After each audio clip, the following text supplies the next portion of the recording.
All right, so today I will start a series of videos on the concept of free will, libertarian free will.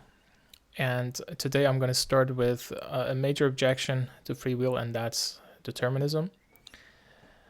Because I'm a incompatibilist, so in order to save the libertarian free will, I need determinism to be false. So I will explain determinism, different types of it. I will go into one type of it today, and in future videos I will discuss the other types. So so up to now, it's not about free will. Just we will focus on determinism. So I prepared a couple of slides that we can go through. So just to make things more clear, so I will use the very useful separation that Popper does in his book, The Open Universe, between scientific determinism and metaphysical determinism. So scientific determinism is basically the concept of predictability. To be more accurate, scientific determinism is true if any event can be predicted with any desired degree of precision if we are given a sufficient precise description of past events together with all the laws of nature. So the idea of scientific determinism is that if we know the current state of the universe with a sufficient degree of precision, and then all the laws of the nature, then we can predict any state in the future with any desired degree of precision. So that's scientific determinism, something that we will discuss today.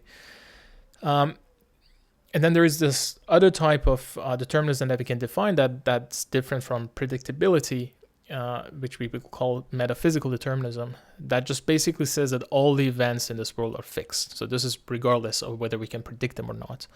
Or unalterable or predetermined. Future is as little changeable as is the past. So the idea of metaphysical determinism is that everything is just fixed. So the future is already determined. What you're going to eat tomorrow, what you're going to choose to eat tomorrow, is already somewhere in the fabric of space-time, and there's nothing we can do about it.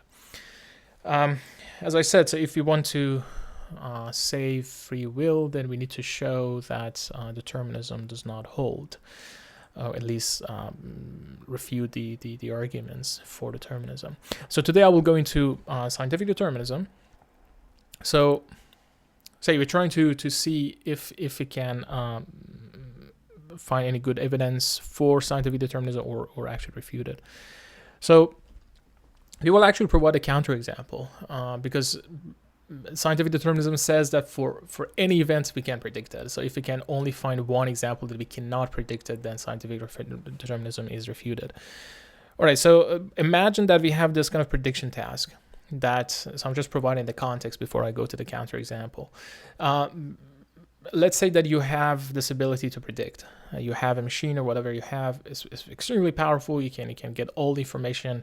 There are all, of course, some practical issues here, but we're not worried about those issues. We're only talking about just everything in principle. There is possible in principle to do all of these things. You will have a machine to predict, and it will take like a finite time to calculate something. The prediction task that we're providing, and the prediction task is that to predict what kind of triangle I'm going to draw on a piece of paper. So imagine that your prediction task will take some time to calculate, and then the prediction task is at some further time. So you say, okay, it takes, for example, 10 minutes for me to calculate. Then I will say, okay, in the next 15 minutes, I'm going to draw a triangle on the piece of paper.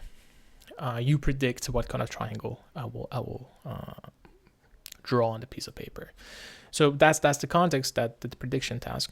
Now the counterexample is this. I mean, the starting point of it.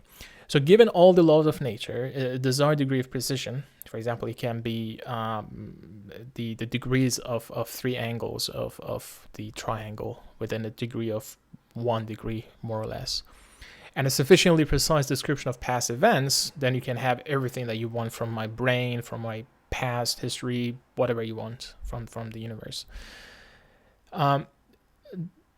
If you have all of that, the point is that this set of 3 propositions are inconsistent. One, you correctly predict what kind of triangle I will draw at t equals t, and the capital T is that time in the future that you're going to predict and I'm going to draw at that time. So if your prediction takes like 1 hour to calculate, you can say it's like in 90 minutes or 2 hours from now. It will be finite because, if it's infinite time, then you cannot really predict. So that scientific determinism is false. So prediction time has to be finite. So we can always go a little bit further. So you predict what kind of triangle I will draw at t equals capital T within the given desired degree of precision. So that's one proposition. The second proposition is that you share the prediction results with me.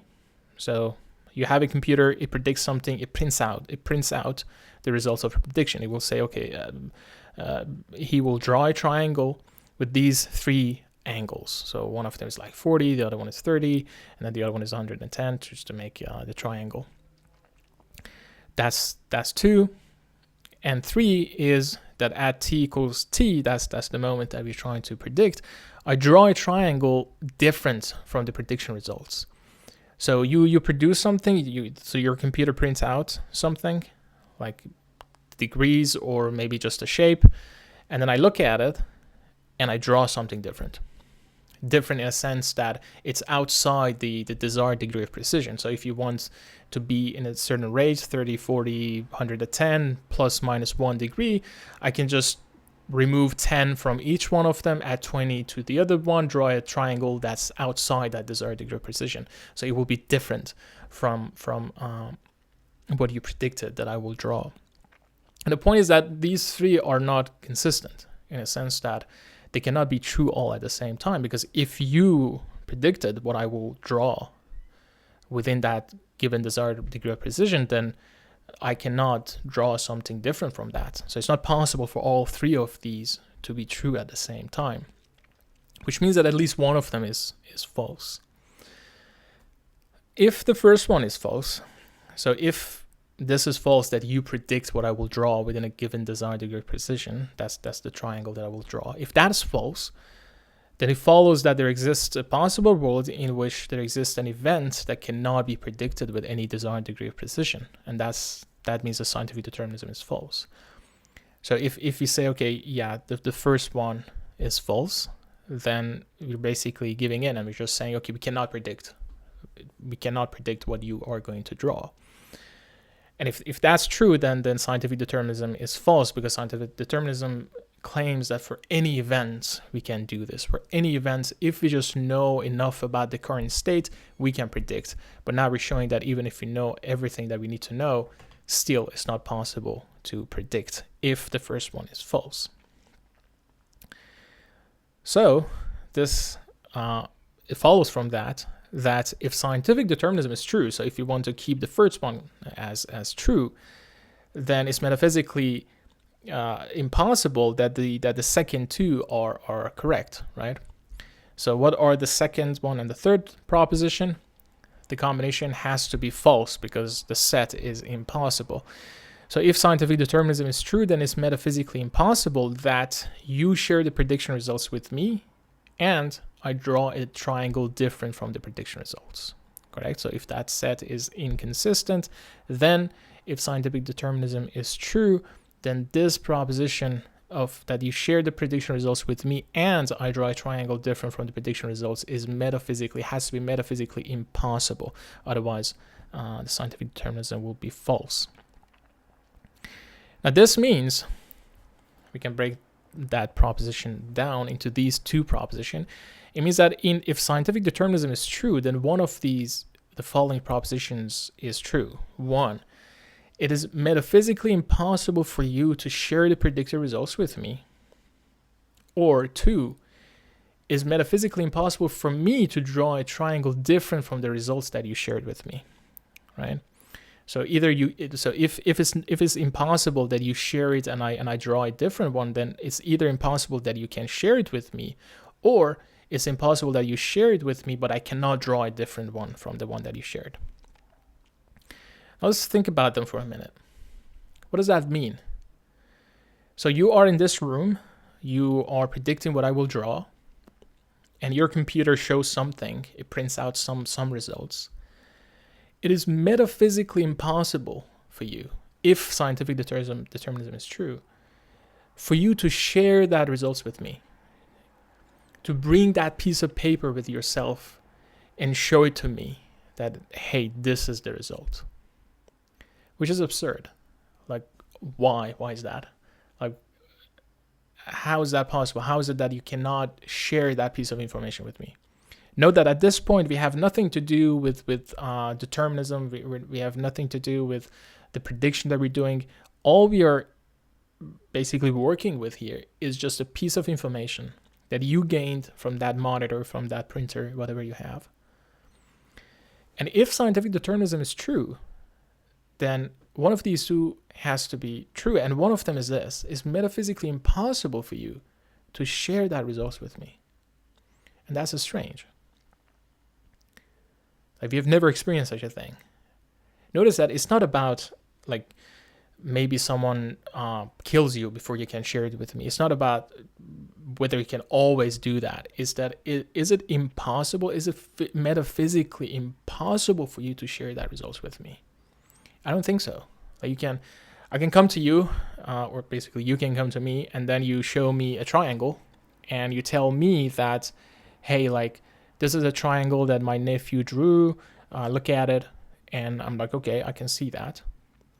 But if that triangle that you drew on the paper is a triangle that you predicted that I will draw, somehow there is some invisible wall or something, just the natural law just preventing me from going to the other room, showing you, hey, like, the printer, the monitor is showing this. Like, I cannot rotate the monitor towards you and then you see what's written on the monitor as the prediction results of you.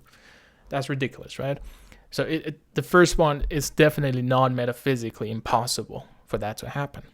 So if scientific determinism is true, then it must be the second one. But if you think about it, the second one is also strange. The second one says that it's metaphysically impossible for me. So it's possible for you to share it with me, but it's metaphysically impossible for me to draw a triangle different from the one that you shared with me. Again, let's go back to that one. I come to you, I show you a triangle, and I tell you, hey, like, my nephew drew this one. Can you draw a different one from this one? And I'm like, yeah, sure. Like, I will draw a different one. But if you come with a piece of paper with the triangle that you predicted I will draw, then suddenly what? And then suddenly my muscles lock in place, and then I'm trying to draw a different triangle, but I can't. That doesn't make any sense. Like, why would I just look at a piece of paper with some information on it, with some numbers on it? The first angle, 30, the second angle, 40, the third angle, 110. Why would it be metaphysically impossible for me to say, okay, I'm going to draw a triangle with 10, for example, with I don't know, just like subtract 10 from each, add 20 to the third one? Why would it be metaphysically impossible for me to draw such a triangle? So we see that if scientific determinism is true, it seems that one of these two extremely absurd results must be true. But that goes completely against what we know about the world. So the conclusion is basically that none of the above of these two is metaphysically impossible. Therefore, scientific determinism is false. As simple as that. So we provided a counterexample, and the counterexample is that I'm going to draw a triangle. You predict what I will draw, and you share it with me. And since it is possible for you to share it with me, and since it's possible that I draw a triangle different from the one that you shared with me, then it's not possible for you to predict what I will draw. Therefore, if we have an event that it's not possible to predict with any given desired degree of precision, and that's exactly the opposite of what scientific determinism claims. So that's simply it. So that's easy to reject because we only need one example and we provided one counterexample, and that shows that scientific determinism is false. Now, there still remains the metaphysical determinism, and that's usually what people think about, because most people say, okay, determinism does not entail predictability, but scientific determinism is basically predictability. So people say, no, it's not really about predictability, it's just about being determined. Like, everything is just determined. Why is that? We need to have an argument to show that, okay, that everything that we have is determined, and that's metaphysical determinism. But I will talk about that in a different video.